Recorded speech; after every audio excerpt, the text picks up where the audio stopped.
A few weeks ago, we voted in the European Parliament a resolution requesting the freezing of the EU-Turkey accession negotiations. Parliamentarians wanted to give a message to the government of Turkey that the undemocratic course shown by imprisoning members of the parliament, journalists, the dismissal of judges, teachers, civil servants without specific charges, the state of emergency that threatens everyone are not compatible with European values. Myself and others that stood against this decision fully embrace its content, but consider the EU-Turkey accession process as the most important tool we have at our disposal to intervene in Turkey, supporting, throughout our roadmaps and our chapters, our common democratic values with the people of Turkey. Supporting rule of law, freedom of expression, reform of judicial power, fight against corruption, etc. Only this institutional tool gives us access to every debate and allows us to be present in Turkey every day. Do we use it efficiently? Not at all. EU's voice is not heard in Turkey as it should, but that does not mean we have to throw the accession tool away as useless, because we do not have an alternative. We just have to work harder and with a vision. Enlargement has been one of the EU's most successful foreign policy tools, which is killed by its own politics, which has been held hostage of populism on the rise. The Brexit is the perfect and very unfortunate example of this fact. The EU have failed the test of integrating Turkey as an accession country, and the accession negotiations are de facto frozen. The European leaders and policymakers are going to discuss to freeze negotiations with Turkey, in which they did not put their sincere commitment, time and energy behind. This shows us EU's incapability in solving problems and its lost transformational power. As Turkey's progressives and Democrats, we believe that EU should be part of the solution, not the problem.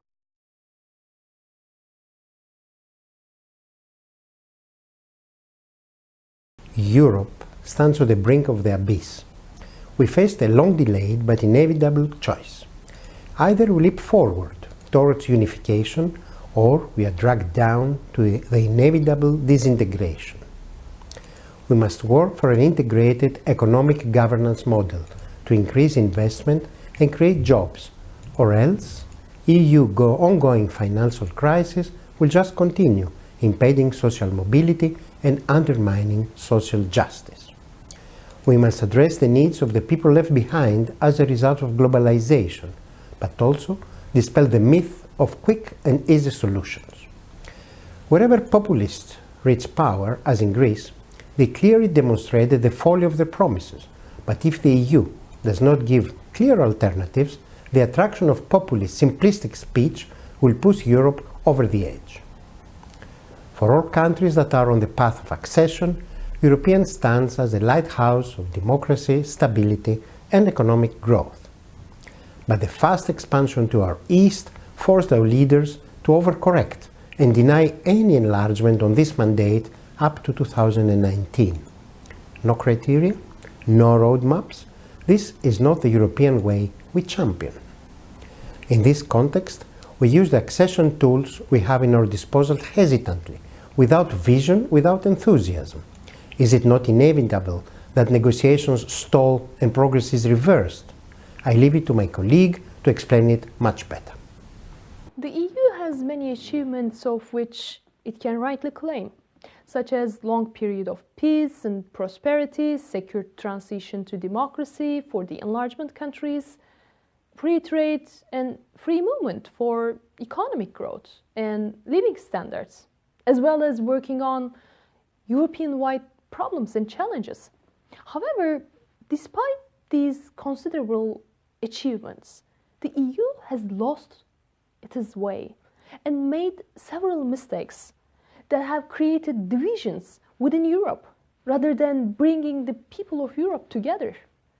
The mistakes of the EU are very much due to the mistakes of politicians who failed to reform the EU, disconnected it from its citizens, and have pushed the EU into a weaker direction.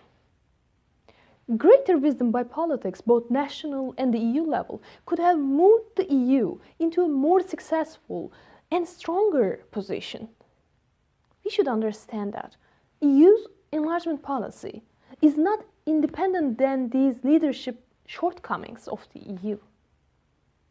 Let's be more specific and face it. The EU's Turkey policy is failed. Unfortunately, the EU have been making some serious mistakes since Turkey officially started EU membership negotiations in 2005. Politically blocking negotiation chapters, even those on democracy and fundamental rights, being less and less present in the accession country, unpunished racist and Islamophobic discourse of certain EU politicians, wrong analysis of the issues, bartering away common European values. The country is not more democratic and progressive than it was half a decade ago. The country now is governed by government decrees. State of emergency is in force. The parliament is bypassed. Politicians and journalists are jailed. This is the current situation.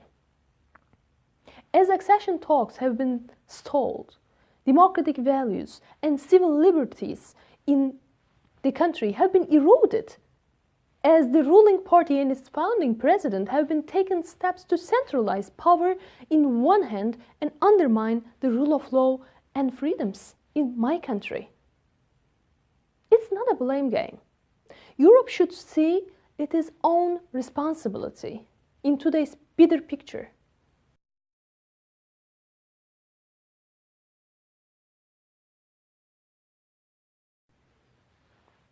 The EU's Turkey policy of the last decade has proven counterproductive, eroding trust and cooperation rather than enhancing it. It needs to be revised. Some of the fearful, dishonest politicians of Europe try to hide behind so-called eroding support of Turks to the EU accession process. It is not true.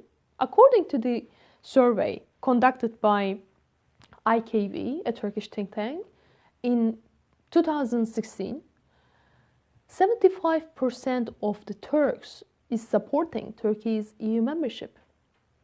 And this support level rose 13% this year. However, 35% of the participants has the expectation that Turkey's EU membership will actually take place in the near future. It shows us well the severe trust problem between Turkish public and the EU.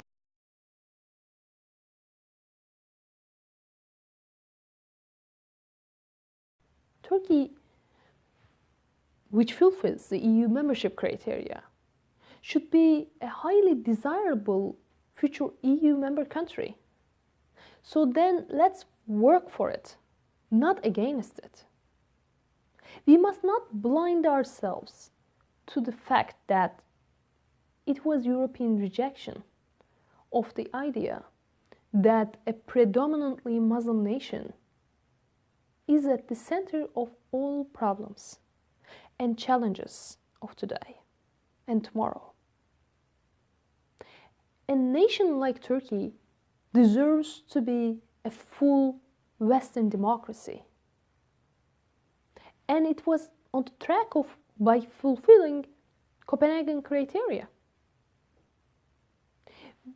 The Europe we believe in must be ready to overcome its difficulties in its enlargement policy and give Turkey's millions of Democrats the support by opening the politically blocked chapters 23 and 24 on democracy, fundamental rights, judiciary, and better use the accession framework to enhance democracy in the country and embrace society. If it doesn't, the West, Europe, is doomed to lose Turkey as a whole. And this will hunt back Europe as well. Each and every one of us should never forget that if there is a fire in Turkey, there can be no peace in Europe. We invite you all to stand up against anti-democrats and speak up for democracy by every means. As my colleague wisely said, Turkey deserves no less than being a fully Western democracy, and we must work together with all forces that support this issue, but also try and persuade other forces, more conservative, deeply traditional, that the best way to ensure Turkey's economic and social growth is through closer relations with the EU. We have the successful customs union, 140 billion common trade, most investments in Turkey coming from the EU side. We can modernize it with more products and services by integrating our administration processes and our legal environment. We have our common problem with the refugees that we handled through the agreement of March 2016. We have open discussions on energy, on the climate change, on transport and tourism, and so on. The European Union needs a stable Turkey with as many economic and political ties as possible. A clear answer is expected from us. Do we prefer a modern, westernized, secular Muslim country partner with the EU, or a conservative, introversive, religious country on our borders? If we want the first, we must work harder together with the people in Turkey that share the same dream. We have the clear Copenhagen criteria and all our chapters at our disposal, but we must not give false promises.